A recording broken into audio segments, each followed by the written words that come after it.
शास्त्रलेख हे देवाच्या सार्वभौमत्वाचे आणि त्याच्या दयेचे स्पष्ट चित्रण आहे. जिथे शास्त्रलेख किंवा वचन आहे तिथे त्याच्या गौरवाचे प्रकटीकरण आहे. काय आपणास शास्त्रलेख किंवा वचन ठाऊक आहेत? उपासना उपासना उपासना प्रभुजी करो उपासना प्रभुजी करो उपासना उपासना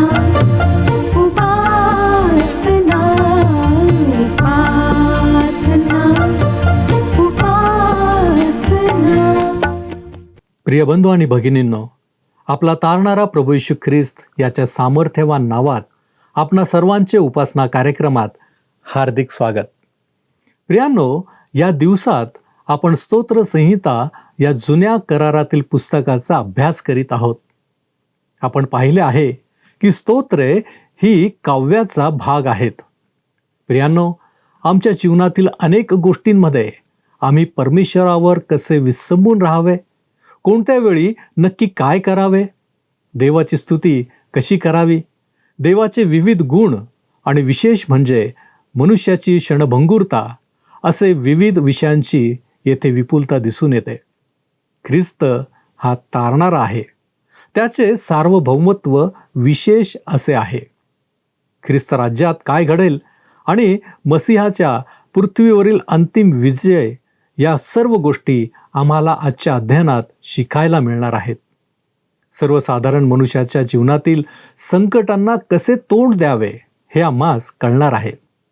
प्रियांनो, आपला अभ्यास आपण लक्षपूर्वक करण्याचा प्रयत्न करूया. तर मग चला प्रियांनो, आपण आपल्या अध्ययनाची सुरुवात करूया. श्रोत्यांनो, मागच्या कार्यक्रमामध्ये 45वे स्तोत्र आम्ही संपवले आहे आणि आज पुढच्या स्तोत्रांचा अभ्यास आम्ही सुरू करीत आहोत. या स्तोत्रानंतरची 3 स्तोत्रे येशू ख्रिस्ताच्या या पृथ्वीवरच्या राज्याचे वर्णन करणारी आहेत. 45व्या स्तोत्राने या पृथ्वीवर राज्य स्थापित करण्यास येणाऱ्या राजाला दर्शविले आहे. 1000 वर्षाचे राज्य आणि ह्यानंतरची 3 स्तोत्रे त्या राज्याविषयी आम्हाला सांगतील. या स्तोत्रामध्ये म्हणजे 46व्या स्तोत्रामध्ये आपल्याला देवाची पूर्णता, त्याची सुरक्षितता व त्याचे सर्वश्रेष्ठत्व पाहायला मिळते. या स्तोत्राच्या पहिल्या 3 वचनांमध्ये त्याची पूरकता किंवा पूर्णता आपल्याला वाचायला मिळते. 46वे स्तोत्र 1 ते 3 वचने आपण वाचूया. स्तोत्रसंहिता 46 अध्याय 1 पासून 3 वचने. देव आमचा आश्रय व आमचे सामर्थ्य आहे. तो संकटसमयी सहाय्य करण्यास सदा सिद्ध असतो. म्हणून पृथ्वी उलथी पालथी झाली, पर्वत कोसळून सागरतळी बुडाले, सागराच्या लाटा गरजून उसळल्या, त्यांच्या उंच बळण्याने पर्वत हालले तरी आम्ही भिणार नाही. श्रोत्यांनो, ह्या ठिकाणी आम्हाला दिसतं की कशा प्रकारे ह्या स्तोत्रकर्त्याचा विश्वास आपल्या जिवंत परमेश्वरावर, निर्माणकर्त्यावर आहे. हे फार सुंदर अभिवचन आहे. कोणी म्हणेल की हे वचन कशावरून खरे आहे? यावर माझे उत्तर आहे, कारण पवित्र शास्त्र तसे म्हणते म्हणून. आणि देवाच्या अनेक सेवकांचा हा अनुभव आहे. मला स्वतःला हा अनुभव आहे. परमेश्वर स्तोत्रसंहिता 34 अध्याय 8व्या वचनात म्हणतो, परमेश्वर किती चांगला आहे याचा अनुभव घेऊन पहा. आणि पौलाचे तिमोथेला 2 पत्र ह्याचा 3 अध्याय आणि 16वे वचन ह्यामध्ये पवित्र शास्त्र आम्हाला सांगते, प्रत्येक ईश्वर प्रेरित शास्त्रलेख सद्बोध, दोष दाखविणे, सुधारणूक व नीती शिक्षण याकरिता उपयोगी आहे. पवित्र शास्त्र जे सांगते ते सत्य आहे, कारण ते ईश्वर प्रेरित आहे. श्रोत्यांनो, स्तोत्रसंहिता 46 मधली ही 3 वचने अतिशय उत्तेजन देणारी, धीर देणारी आहेत. संकटाच्या काळात आम्ही देवावर विसंबून राहू शकतो असे सांगणारी आहेत. अनेक ख्रिस्ती विश्वासणाऱ्यांचा विश्वास संकटसमयी डळमळतो, कारण परमेश्वर सर्व मानवी परिस्थितीला हाताळण्यासाठी समर्थ आहे. तो या जीवनातल्या समस्यांना, संकटांना दूर करण्यासाठी समर्थ आहे हे त्यांना माहीत नसते. आणि माहीत असले तरी त्यांचा तसा दृढ विश्वास नाही. जो परमेश्वर पूर्ण आहे, त्याचीच आम्हाला गरज आहे. आणि तसाच आमचा प्रभू परमेश्वर आहे. तो आमच्या कोणत्याही समस्येला हाताळण्याकरिता समर्थ आहे. परंतु आमचे दुर्दैव हे आहे की आम्ही आमच्या मानवी बुद्धीवर, सामर्थ्यावर विश्वास ठेवून स्वतःच्याच प्रयत्नांनी समस्या सोडविण्याचा प्रयत्न करतो व सर्व हाताबाहेर, शक्तीबाहेर गेले आहे असे वाटले की आत्महत्येशिवाय दुसरा पर्याय आम्हाला सापडत नाही. स्तोत्रकर्ता या स्तोत्रात म्हणतो, जरी पृथ्वी उलथापालथ झाली, ही गोष्ट अगदी टोकाची आहे. होय ना श्रोत्यानो? एवढी टोकाची घटना तुमच्या जीवनात घडली आहे काय? काही लोकांना वाटतं की फक्त त्यांच्याच जीवनात समस्या आहेत. परंतु देवाच्या लोकांना समस्यांमधून बाहेर पडण्यासाठी देवाचे सामर्थ्य पुरे ठरते. हे स्तोत्र एका महान धर्मसुधारकाचे आवडीचे स्तोत्र होते. त्याच्या जीवनाविषयी विचार करा. त्यांना फार महान, कठीण अशा समस्यांचा सामना करावा लागला.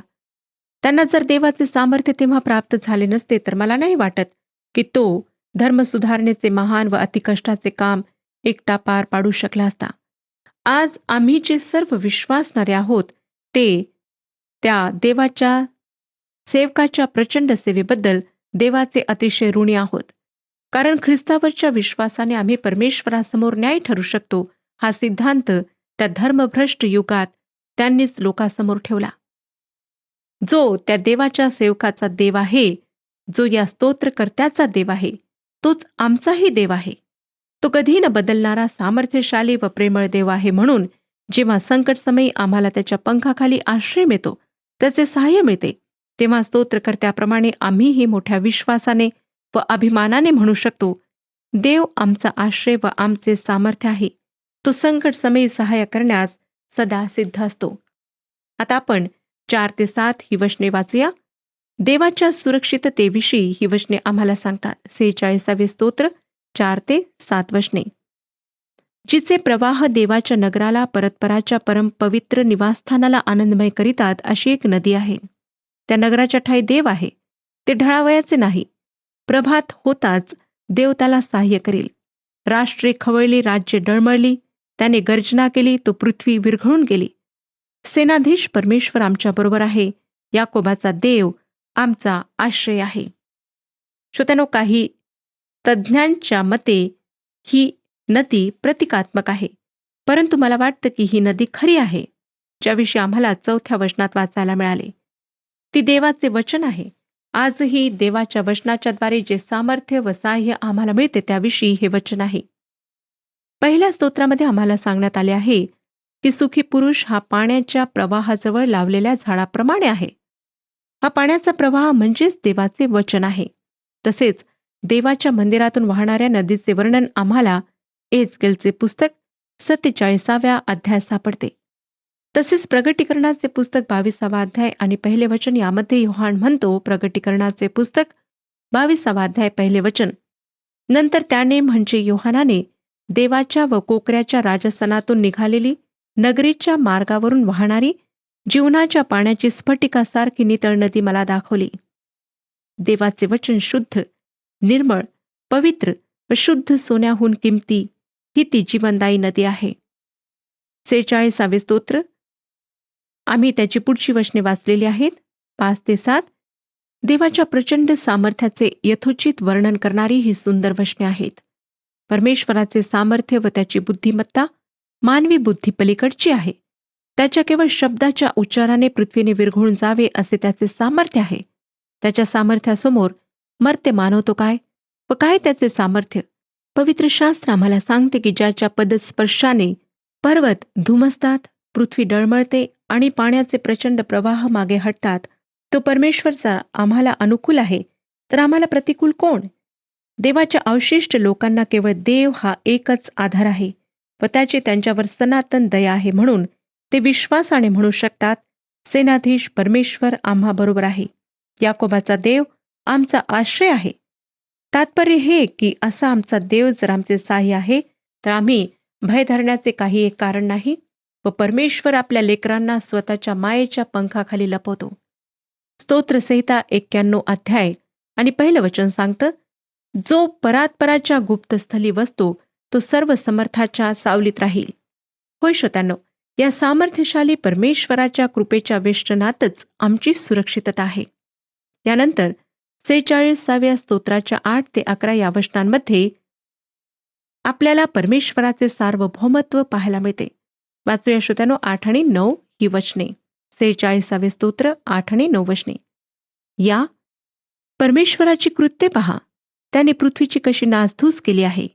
तो दिगंतापर्यंत लढाया बंद करीतो, तो धनुष्य मोडितो, भाला तोडून टाकितो, रथ अग्नीत जाळून टाकितो. हे वचन पृथ्वीवर न्यायाकरिता येणाऱ्या ख्रिस्ताचे वर्णन करते. तो लढाया शांत करतो, धनुष्य व भाला मोडून टाकतो. हा मसीहा म्हणजे दानिएलाचे पुस्तक 2 अध्याय 45व्या वचनात वर्णन केलेला कोणाचा हात न लागता पर्वतापासून आपोआप सुटलेला पाषाण आहे. आणि तोच या पृथ्वीची दाणादाण करणार आहे. तो या पृथ्वीवरची सर्व अनितिमानता कायमची नष्ट करणार आहे. श्रोत्यानो, हे झाले पुढच्या काळाविषयी. परंतु हाच प्रभू परमेश्वर आजही तुमच्या व माझ्या जीवनात कार्य करणार आहे. आज अनेक कुटुंबांमध्ये वेगवेगळ्या कारणांमुळे भांडणे आहेत, कलह आहेत, शत्रुत्व आहे, चीड व सूड बुद्धी आहे. अशा कुटुंबातील लोकांनी क्षणभर थांबून या वचनावर मनन करावे अशी माझी कळकळीची इच्छा आहे. कारण त्यांच्या घरातल्या शाब्दिक लढाया मिटविण्याचे सामर्थ्य प्रभू परमेश्वराजवळ आहे. त्याचा पुत्र येशू ख्रिस्त त्याला शांतीचा राजकुमार असे म्हणण्यात आले आहे. ज्यांच्या घरात अशांती आहे त्यांनी जर येशूला आपल्या घरात, जीवनात व हृदयात बोलावले तर त्याच्यासह त्याची पवित्र शांती ही त्यांच्या घरात, जीवनात व हृदयात आल्याशिवाय राहणार नाही. जर तुम्ही परमेश्वराच्या बाजूने आहात तर देवाचे वचन तुम्हाला सांगते की तो तुमचे सहाय्य केल्याशिवाय राहणार नाही. आणि तुमच्यावर उगारलेले कोणतेही हत्यार परमेश्वर तुमच्यावर चालू देणार नाही. 46वे स्तोत्र 10 आणि 11 वचने वाचूया. शांत व्हा आणि लक्षात ठेवा की मीच देव आहे. राष्ट्रामध्ये माझा महिमा वाढेल, पृथ्वीभर माझा महिमा वाढेल. सेनाधीश परमेश्वर आमच्याबरोबर आहे. याकोबाचा देव आमचा आश्रय आहे. श्रोत्यानो, तुम्हाला माहीतच आहे की वर्गामध्ये गडबड करणाऱ्या मुलांना त्यांचे शिक्षक म्हणतात, शांत व्हा, शांत बसा. कारण त्यांनी शांत बसल्याशिवाय शिक्षकांना पुढे शिकवणे अशक्यच नसते. आमच्यापैकी अनेक जण विद्यार्थी नसू, पण संकटाच्या वेळेस आम्ही या वर्गात गोंधळ करणाऱ्या मुलांसारखेच वागतो.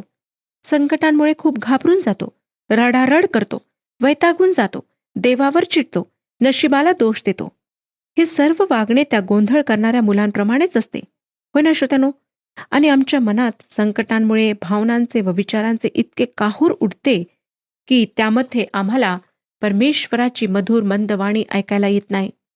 मग आम्ही आणखीन गोंधळून जातो व देव सहाय्य करीत नाही असे वाटून आणखीन दुःखी व निराश होतो. परंतु परमेश्वर आम्हाला दटावून म्हणतो, शांत व्हा व लक्षात ठेवा की मीच देव आहे.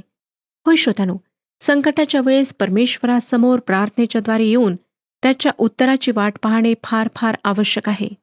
परमेश्वर अति दयाळू आहे व काहीही झाले तरी त्याच्या समर्थ हातांमध्ये आमचे जीवन सुरक्षित आहे असा विश्वास बाळगणे आमच्यासाठी गरजेचे आहे. या अत्यंत सामर्थ्यशाली वचनाच्याद्वारे परमेश्वर त्याचे भय धरणाऱ्या त्याच्या लेकरांना जणू काही म्हणतो, तुम्ही कशाला इतके घाबरून जाता? कशासाठी इतकी रडारड व गोंधळ करता? मीच तुमचा सामर्थ्यशाली देव आहे. मी तुमच्या जीवनात माझ्या इच्छेविरुद्ध काहीही होऊ देणार नाही.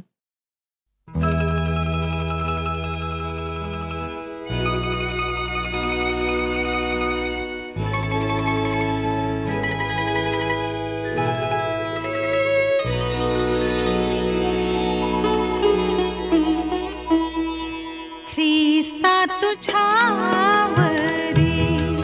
प्रेम वाढो, माझे तुझ्यावरी प्रेम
पारखिता मना आ, ओ,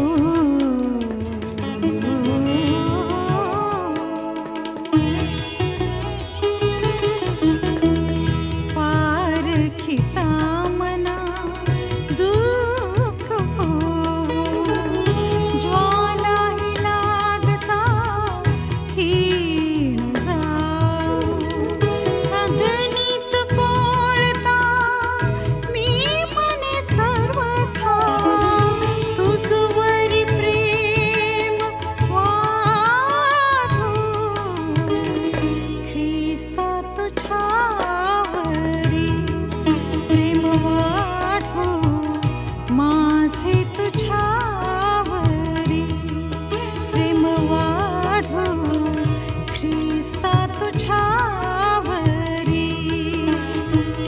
पाया मी पडते, अर्जी करीते, तुझवरी प्रेम वाढो, ख्रिस्ता तुझ्यावरी. श्रोत्यानो, तुमच्यापैकी अनेक जण आजूबाजूच्या जगातल्या दुःखद व निराशाजनक परिस्थितीला पाहून विफल होत असतील. परमेश्वराच्या चांगुलपणाविषयी त्यांच्या मनात शंका येत असतील. पण प्रभू परमेश्वर अशा सर्वांना म्हणतो, शांत व्हा आणि लक्षात ठेवा की मीच देव आहे. आमच्या वैयक्तिक जीवनातली वादळे त्याच्या हाती जर आम्ही सोपवून दिली, तर तो ती अशा प्रकारे शांत करतो की त्यामुळे त्याचे गौरव, त्याची महती होते. या जिवंत, प्रेमळ, अतिदयाळू अशा सेनाधीश परमेश्वराच्या, याकोबाच्या देवाच्या हाती आम्ही असणे आमच्या कल्याणाचेच आहे.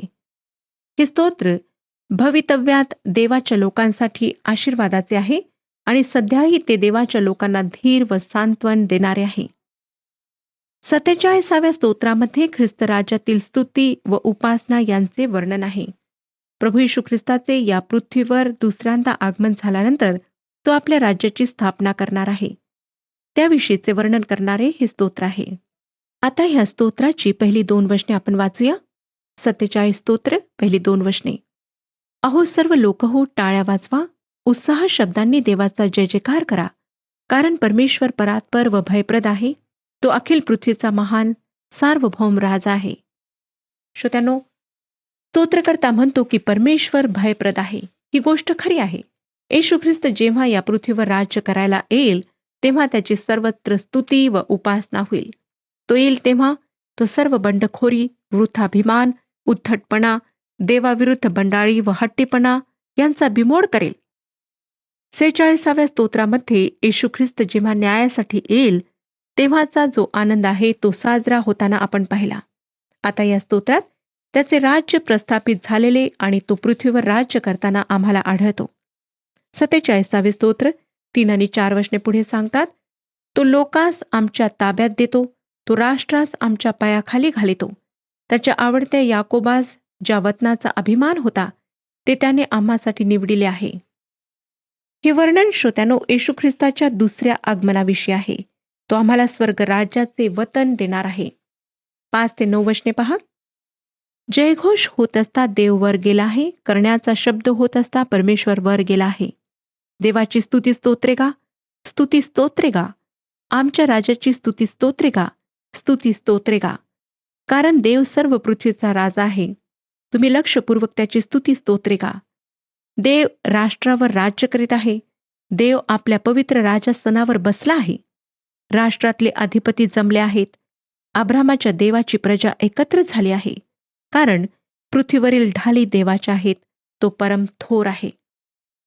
श्रोत्यानो, संपूर्ण विश्वावर अधिकार गाजविणाऱ्या सर्व सामर्थ्यशाली, सर्वव्यापी व सर्वज्ञानी प्रभू परमेश्वराचे हे उत्स्फूर्तपणे केलेले स्तुतिगान आहे आणि या स्तुतीस तो पात्र आहे.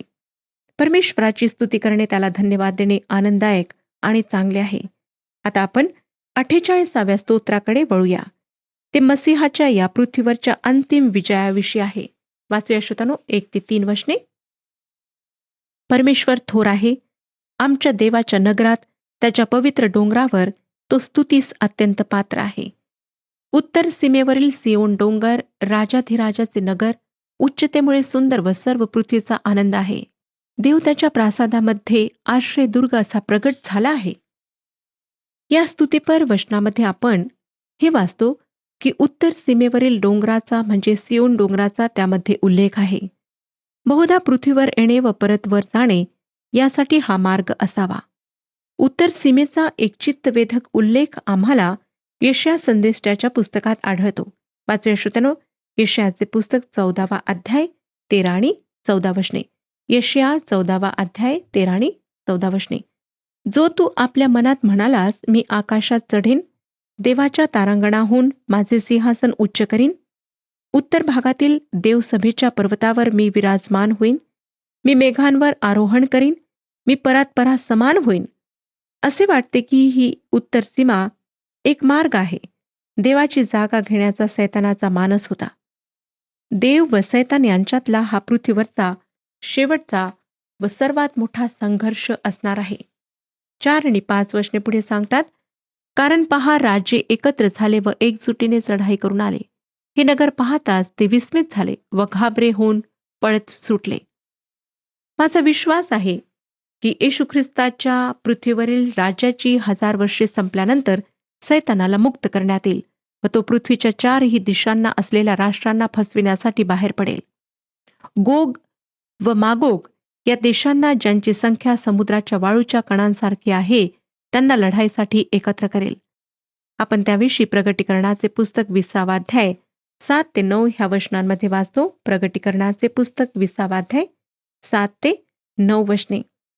ती 1000 वर्षे संपल्यानंतर सैतानाला आपल्या कैदेतून सोडण्यात येईल आणि तो पृथ्वीच्या 4 कोपऱ्यातले राष्ट्रे गोग व मागोग यास ठगवावयास, त्यास लढाईसाठी एकत्र करावयास बाहेर येईल.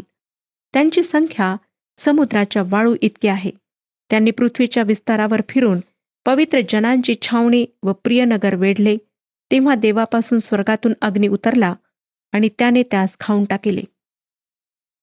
स्तोत्रसंहिता 48वा अध्याय आणि 8वे वचन आम्हाला पुढे सांगते, जे आम्ही ऐकले ते सेनाधीश परमेश्वराच्या नगरात, आमच्या देवाच्या नगरात पाहिले, ते हे की देव सर्व काळ ते स्थिर राखील. श्रोत्यानो, देवाच्या संदेष्टांपासून लोकांनी ही गोष्ट ऐकली आहे, वाचली आहे व तेव्हा त्याविषयी ते प्रत्यक्ष डोळ्यांनी पाहतील. देवाच्या लोकांची सुटका तो नेमिलेल्या समयी आपल्या अभिवचनानुसार नक्कीच करेल. याच विश्वासाने व खात्रीने स्तोत्रकर्ता पुढे काय म्हणतो पहा, 9 आणि 10 वचनांमध्ये. हे देवा, तुझ्या मंदिरात आम्ही तुझ्या वात्सल्याचे चिंतन केले. हे देवा, जसे तुझे नाव तशी तुझी कीर्ती पृथ्वीच्या शेवटापर्यंत जात आहे. तुझा उजवा हात न्यायपूर्ण आहे. त्या ख्रिस्त राज्याच्या काळात लोक अशा प्रकारे देवाची स्तुती आराधना करतील. परंतु आम्ही सुद्धा अशा प्रकारे आजही देवाची स्तुती आराधना करू शकतो आणि ती आम्ही करायला हवी, कारण तो आमच्यासाठी महत्कृत्य करतो, न्यायाची कृत्ये करतो आणि आम्हाला आजही त्याच्या वात्सल्याचा प्रतिदिनी अनुभव येतो, ज्याने येशू ख्रिस्ताचा आपल्या जीवनात तारणारा म्हणून स्वीकार केलेला आहे व परमेश्वराच्या इच्छेप्रमाणे जो चालतो, त्याचे भय धरतो, त्याला तर परमेश्वराच्या वात्सल्याचा पदोपदी अनुभव येतो. असा अनुभव आलेले मग परमेश्वराची मनापासून व उत्स्फूर्तपणे स्तुती गातात. 48व्या स्तोत्राच्या शेवटी म्हणजे 11 ते 14 या वचनांमध्ये एक स्तुती गीत रचले आहे. आपण ते वाचूया श्रोत्यानो. 48वे स्तोत्र 11 ते 14 वचने. तुझ्या न्यायकृत्यांमुळे सियोन डोंगर आनंद पावो, यहुदाच्या कन्या उल्हास होत. सियोने सभोवती फिरा, तिला फेरा घाला, तिचे बुरुज मोजा, तिच्या कोटाकडे लक्ष द्या, तिच्या प्रासादामधून फिरा, म्हणजे पुढील पिढीला तिच्याविषयी तुम्हाला सांगता येईल. कारण हा देव आमचा सनातन देव आहे, तो सर्व काळ आमचा मार्गदर्शक होईल. श्रोत्यानो, त्या ख्रिस्त राज्यामध्ये लोक देवाची मोठी उपकार स्तुती करतील. यरुश्लेमेचे सौंदर्य, तिचे वैभव न्याहाळतील आणि तिच्याबद्दल परमेश्वराची उपकार स्तुती करतील व तो त्यांचा सर्व काळ मार्गदर्शक होईल. श्रोत्यानो, ही भविष्यवाणी पूर्ण होणार आहे. एक दिवस येणार आहे की प्रभू येशू ख्रिस्त आज जो तारणारा आहे, तो एक न्यायाधीश म्हणून येईल. ह्या पृथ्वीवर 1000 वर्षाचे राज्य तो स्थापित करेल. परंतु ह्या वेळेला परमेश्वर आपणाला संधी देत आहे की आपण पापांची क्षमा प्राप्त करून पश्चाताप करून ख्रिस्ताला आपल्या जीवनात तारणारा म्हणून स्थान द्यावे. कारण आज तो तारणार आहे, पण तो पुन्हा जेव्हा येईल तेव्हा तो न्यायाधीश म्हणून येईल. म्हणून जेव्हा संधी मिळाली आहे तेव्हा ह्या संधीचा फायदा घ्या. आपले जीवन त्याच्या हातात समर्पित करा. श्रोत्यांनो, दुसरा कुठलाच मार्ग नाही. प्रभू येशू ख्रिस्तच मार्ग, सत्य आणि जीवन आहे. प्रभू परमेश्वर आपणा सर्वांस आशीर्वाद देवो.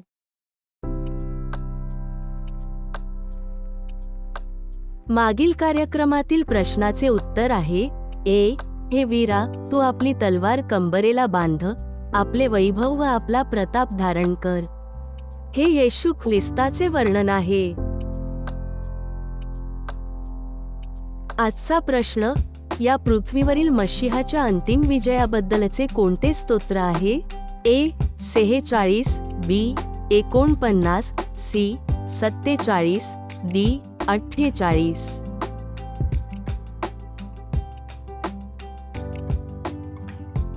प्रियांनो, या प्रश्नाचे उत्तर उद्या सकाळी 6 वाजण्याच्या आधी पर्याय ए, बी, सी किंवा डी लिहून आपले नाव, पत्ता आणि ठिकाण यासोबत मोबाईल नंबर 7021474742 वर SMS किंवा व्हॉट्सॲप करा. प्रियांनो, देव हा त्याच्या लोकांनाच नव्हे तर राष्ट्रांनाही आकर्षित करणारा देव आहे. तो संकट समयी आम्हा सहाय्य करणारा आहे. आम्ही हे नेहमी लक्षात ठेवावे की तोच देव आहे. सर्वांवर राज्य करणारा सर्वोच्च परमेश्वर अशी त्याची ख्याती आहे.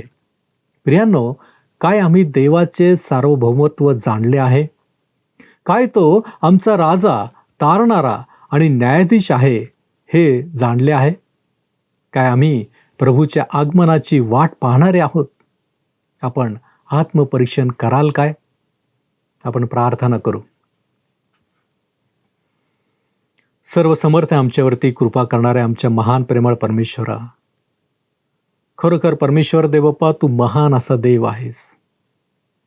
प्रभूजी, तुझी लेकरं या नात्याने ज्या ज्या वेळेस आम्ही तुझ्या सानिध्यामध्ये येतो त्या प्रत्येक वेळेस प्रभूजी तू आम्हाला शिकवतोस, तू आम्हाला मार्गदर्शन करतोस, जे आमच्या जीवनासाठी अत्यंत आवश्यक असं आहे. होय प्रभूजी, आजही तुझ्या वचनांच्या द्वारे तू आम्हाला शिकवलेलं आहेस. या सगळ्या गोष्टी आमच्या अंतःकरणामध्ये खोलवर रुजण्यासाठी, ठसण्यासाठी आम्ही तुझ्याकडे प्रार्थना करतो. प्रभूजी, तुझं सहाय्य तू आम्हाला कर. आणि परमेश्वर देवप्पा, आम्ही आमच्या जीवनामध्ये काय करावं, जशी तुझी इच्छा आहे त्याच गोष्टी आमच्या जीवनाद्वारे होत राहाव्यात, यासाठी आम्ही स्वतःला तुझ्या पवित्र हातामध्ये सोपवितो. तो आमचा स्वीकार कर. येशू ख्रिस्त आमचा प्रभू याच्याद्वारे मागतो म्हणून तू ऐक. आमेन. प्रियांनो, धीर धरा, आपली अंतःकरणे स्थिर करा. प्रभूच्या आगमनाची वाट पहा. परमेश्वर आपणास आशीर्वादित करो.